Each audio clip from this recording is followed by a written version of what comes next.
भी विज्ञान के एक महत्वपूर्ण टॉपिक के बारे में बात करने जा रहे हैं और ये प्रकरण जो है बहुत ही ज्यादा महत्वपूर्ण है और जिसमें हम जानेंगे भौतिक एवं रासायनिक परिवर्तन। हम अपने आसपास बेटा नियमित तौर पर बहुत सारे परिवर्तनों को होते हुए देखते हैं। कुछ परिवर्तन हम देखते हैं और कुछ परिवर्तन होते हैं जिन पर हमारा ध्यान नहीं जाता। ऐसे तमाम परिवर्तन हैं जो बेटा हमारे घरों पर भी होते हैं, बाहर हमारे वातावरण में भी हम देखते हैं। अपने आसपास बेटा कई चीजों में बदलाव आता रहता है। जैसे आप सभी ने देखा है ना, जब आम छोटा होता है देखा है कैसा होता है, हरा होता है।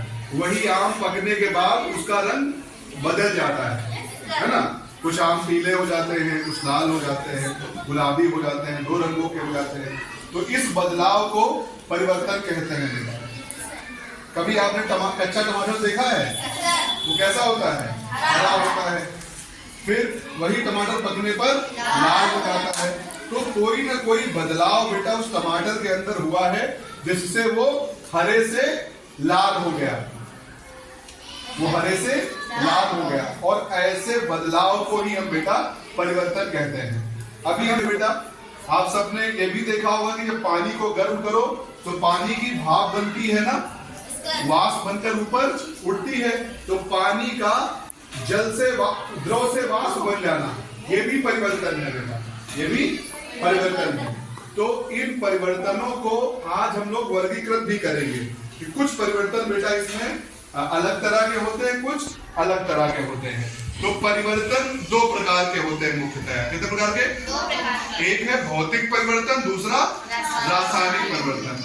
भौतिक परिवर्तन को बेटा हम फिजिकल चेंज कहते हैं और रासायनिक परिवर्तन को केमिकल चेंज कहते हैं। तो सबसे पहले बेटा हमें इस अंतर को जानना होगा कि कैसे हम भौतिक परिवर्तनों को रासायनिक परिवर्तनों से अलग करेंगे।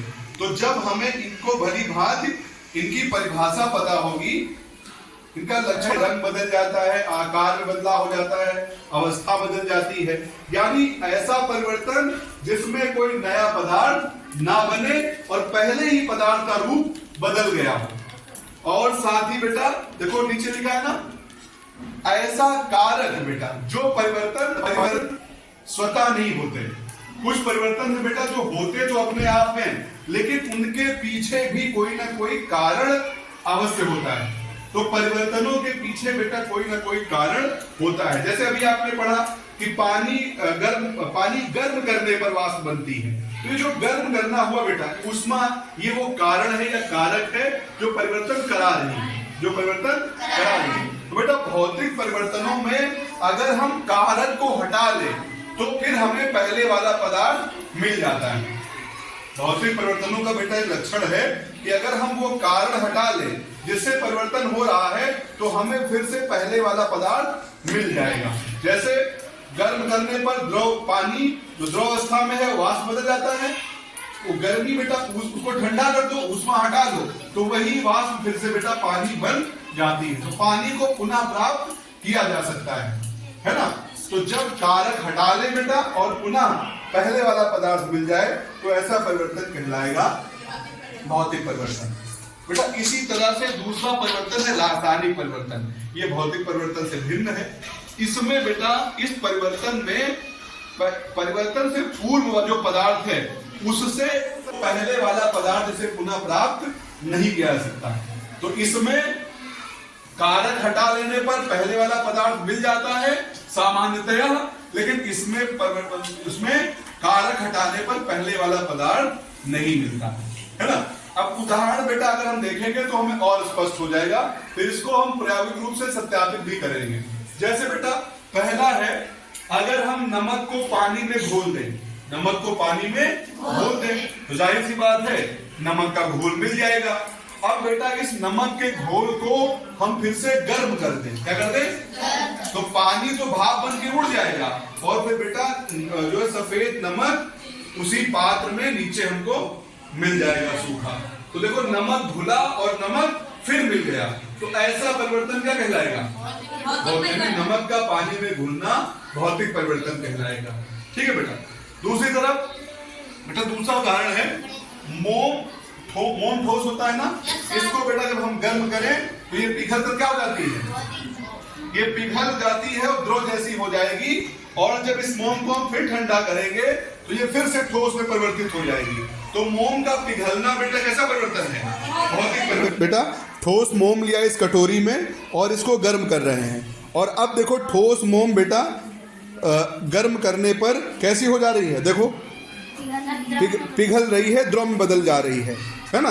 यानी गर्म करने पर ठोस मोम क्या बन गई, द्रव बन गई, है ना। और जो ठोस मोम थी बेटा अब वो बिल्कुल द्रव जैसी हो गई।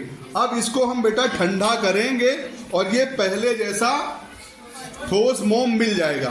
तो इसकी गर्माहट को बेटा हम हटा लेते हैं और इसको ठंडा करते हैं, थोड़ी देर के लिए रख देंगे, ये ठंडा हो जाएगा। या फिर बेटा इसको ठंडा करने के लिए हम थोड़ा इसको और जल्दी ठंडा करने के लिए क्या करते हैं, इस ठंडे पानी पे रख देते हैं, इसकी ऊष्मा बेटा ये जल्दी ठंडा हो जाए। और ठंडा होने पर बेटा क्या होगा, ये अब देखो बेटा आप लोग देख रहे हो वही मोम जो पानी जैसी हो गई थी अब ये ठंडा करने पर फिर कैसी हो गई है, फिर ये ठोस मोम जैसी इसमें चिपक गई है इस कटोरी के अंदर। यानी जो मोम बेटा अभी पिघलने पर द्रव जैसी हो गई थी, ठंडा करने पर क्या हो गई, ठोस हो गई। जैसी पहले थी वैसी हो गई, पहले टुकड़ों में थी अब इसको हम टुकड़ों में बना भी सकते हैं। यानी बेटा हम समझ गए कि मोम का पिघलना कैसा परिवर्तन है, भौतिक परिवर्तन है। और ऊष्मा का कारक हटा लेने पर बेटा ये फिर पहले जैसी ठोस। मोम का पिघलना बेटा कैसा परिवर्तन था, भौतिक परिवर्तन था। लेकिन उसी मोम की बनी बेटा इस मोमबत्ती का जलना एक रासायनिक परिवर्तन है। अभी आपने देखा मोम को अगर हम गर्म करके उसको पिघला दें तो वो जो परिवर्तन हुआ कैसा परिवर्तन था, भौतिक परिवर्तन। लेकिन मोमबत्ती का जलना बेटा रासायनिक परिवर्तन है। और क्यों रासायनिक परिवर्तन है इस बात को हम लोग सत्यापित करेंगे बेटा। अभी देखो ये मोमबत्ती रखी है करते हैं और इसको जलाएंगे तो हमें बेटा इसको बिल्कुल पास में लाना पड़ा और ये मोमबत्ती जल गई, मोमबत्ती जल गई। रासायनिक परिवर्तन है, इस बात को आप लोग समझेंगे। देखो बेटा मोमबत्ती जलना तभी प्रारंभ हुई जब इसके चारों तरफ ऑक्सीजन है ना, मोमबत्ती के क्या चाहिए, ऑक्सीजन चाहिए। तो इस मोमबत्ती किसी तरह से अगर इसकी ऑक्सीजन चारों से हटा दे तो मोमबत्ती का जलना बंद हो जाएगा। अभी ये छोटी सी मोमबत्ती हम लेते हैं, देखो बेटा ये दिख रही है, इस मोमबत्ती को ये जल रही है। अभी क्यों जल रही है, तो चारों तरफ ऑक्सीजन है। अब इसके बेटा अगर हम इस पर एक छोटा सा बीकर रख दें तो थोड़ी देर बाद ये मोमबत्ती जलना वो बंद हो गई। क्यों, क्योंकि थोड़ी देर तक तो जली जब तक ऑक्सीजन थी बेटा, जैसे ऑक्सीजन खत्म मोमबत्ती का जलना बंद हो गया। यानी मोमबत्ती के जलने के लिए क्या चाहिए, ऑक्सीजन चाहिए बेटा। और ऑक्सीजन इसको मिल रही है। तो सबसे पहले तो ये रासायनिक परिवर्तन इसलिए हुआ क्योंकि इसमें दो पदार्थ क्रिया कर रहे हैं। क्या कर रहे हैं, दो पदार्थ क्रिया कर रहे हैं। और साथ में बेटा इसमें से कार्बन डाइऑक्साइड बन रही है। मोम से क्या बन रही है, ये मोम ऑक्सीजन से क्रिया कर रहा है और क्या बना रहा है, कार्बन डाइऑक्साइड बना रहा है। कौन सा क्या बना रहा है, और बेटा साथ में इस मोम की वाष्प भी सफेद, ये मोम की वाष्प बेटा इस पर जल्दी लगाएं, दूर से लगाने पर ये जलना प्रारंभ हो जाएगा। इसलिए पहली बार इसको देर कराना पड़ा था ना, अगली बार जैसे इसको जलाएंगे, क्यों बेटा, क्योंकि ये मोम की भाप बनकर, मोम की वाष्प बनकर ऊपर उठ रही थी और जैसे मुझे दूर से भी लगाया वो जलने लगी। तो मोमबत्ती का जलना कैसा परिवर्तन है बेटा, रासायनिक परिवर्तन है। तो इस अंतर को हमेशा याद रखेंगे। मोम का पिघलना भौतिक परिवर्तन है, लेकिन मोमबत्ती का जलना कैसा परिवर्तन है, रासायनिक परिवर्तन है। इसके अलावा भी बेटा ढेर सारे उदाहरण है। जैसे आप एक घरों में देखते हो दूध से दही का बनना, दूध से दही का बनना, आपको लगता है केवल उसका रूप बदल गया, लेकिन वास्तव में बेटा उसमें जब तक वो दूध रहता है, क्या वो मीठा होता है बेटा, क्योंकि उसमें लैक्टोज शर्करा पाई जाती है। कौन सी, इसमें कुछ सूक्ष्म जीव है, विशेष रूप से बेटा वो बैक्टीरिया है। हैं लैक्टोबैसिलस नाम के, और वो इस लैक्टोज शर्करा को बदल देते हैं लैक्टिक अम्ल में। किसमें बेटा? लैक्टिक अम्ल में। और अम्ल आपको पता है खट्टे होते हैं, इसलिए दही क्या रहता है? खट्टा हो जाता है। तो दूध से दही का बनना, इसमें बेटा नया पदार्थ बन गया। लैक्टोज से क्या बन गया? लैक्टिक अम्ल। तो बताइए दूध से दही का बनना कैसा परिवर्तन हुआ? रासायनिक परिवर्तन हुआ। क्या हुआ? इस लोहे को अगर हम गर्म करें, इस लोहे को हम गर्म करें, और अगर इसको देर तक गर्म करेंगे तो क्या होगा? लोहा लाल हो जाएगा। इतनी आसानी से देर तक गर्म करोगे तो लोहा कैसा हो जाएगा? लाल हो जाएगा बेटा। और इसको अगर हम फिर से अलग कर दे, ठंडा करें, तो ये फिर से अपने कलर में आ जाएगा। तो लोहे को बेटा गर्म करके लाल कर देना, है ना, ये कैसा परिवर्तन हुआ? भौतिक परिवर्तन हुआ।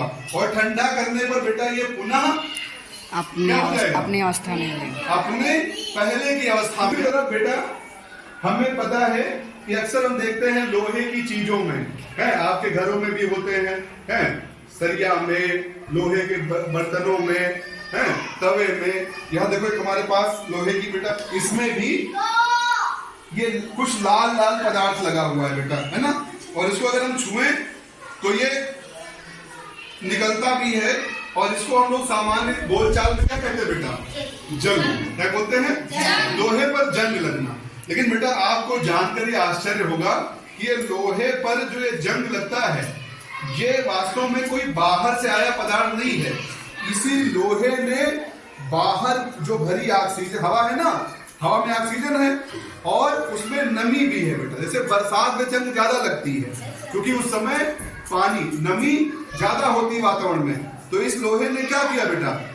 बाहर की हवा ऑक्सीजन से और नमी से क्रिया करके एक नया पदार्थ बना लिया, और वो नया पदार्थ अब बुरादे जैसा इसके ऊपर चिपक गया, बुरादे के ऊपर चिपक गया। तो आप लोग बताओ, ये जो बुरादे जैसा पदार्थ है ये लोहे से ही बना है, लेकिन परिवर्तन है बेटा, रासायनिक परिवर्तन है। और इसको हम बेटा ऐसे भी कर सकते हैं, ये लोहा है, लोहे को हम आयरन बोलते हैं, Fe।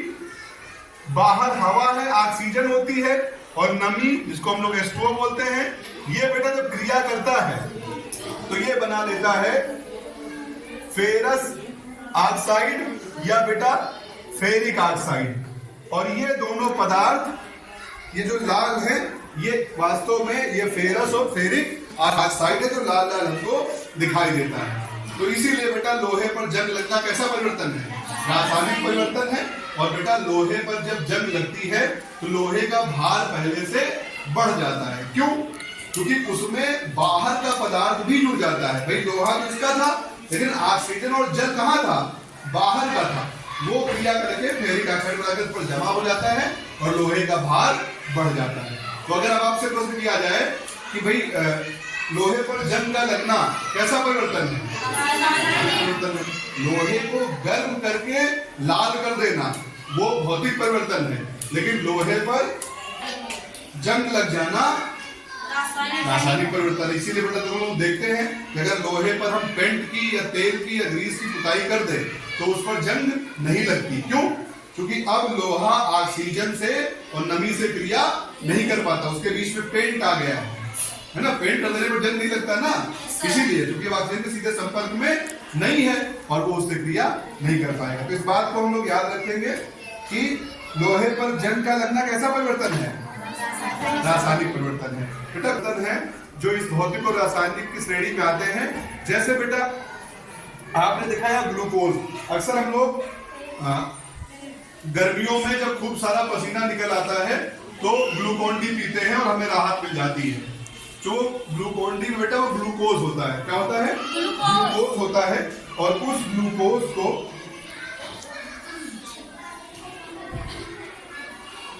चलो आगे बेटा, आ जाओ।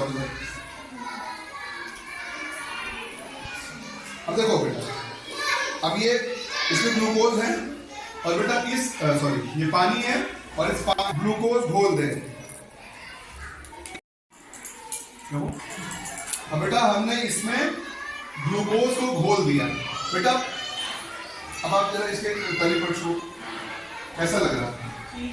ठंडा लग रहा है। तो वास्तव में ये ठंडा इसलिए लग रहा है बेटा कि जब पानी में ये ग्लूकोज घुला, पानी में ग्लूकोज घुला, तो ग्लूकोज को पानी में घुलने के लिए ऊष्मा चाहिए थी और ऊष्मा इसी पानी से इसने ले लिया। तो जो पहले पानी कम ठंडा था, अब वो क्या हो जाएगा, ज्यादा ठंडा हो जाएगा, फिर उसकी ऊष्मा ग्लूकोज के घुलने में चली गई बेटा। तो ऐसा परिवर्तन बेटा जो ऊष्मा को अवशोषित करके परिवर्तन हो, उसको बोलेंगे बेटा ऊष्मा शोषी परिवर्तन। कैसा? ऊष्मा शोषी परिवर्तन। दूसरी तरफ बेटा ये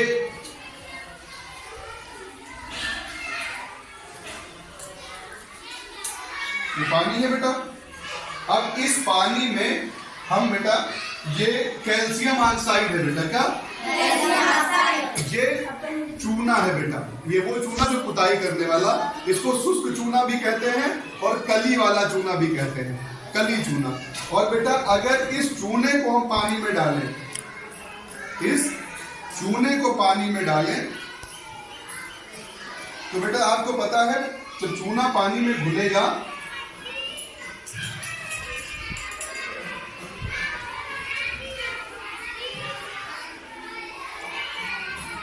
बेटा इसी तरह करो, कैसा लग रहा है?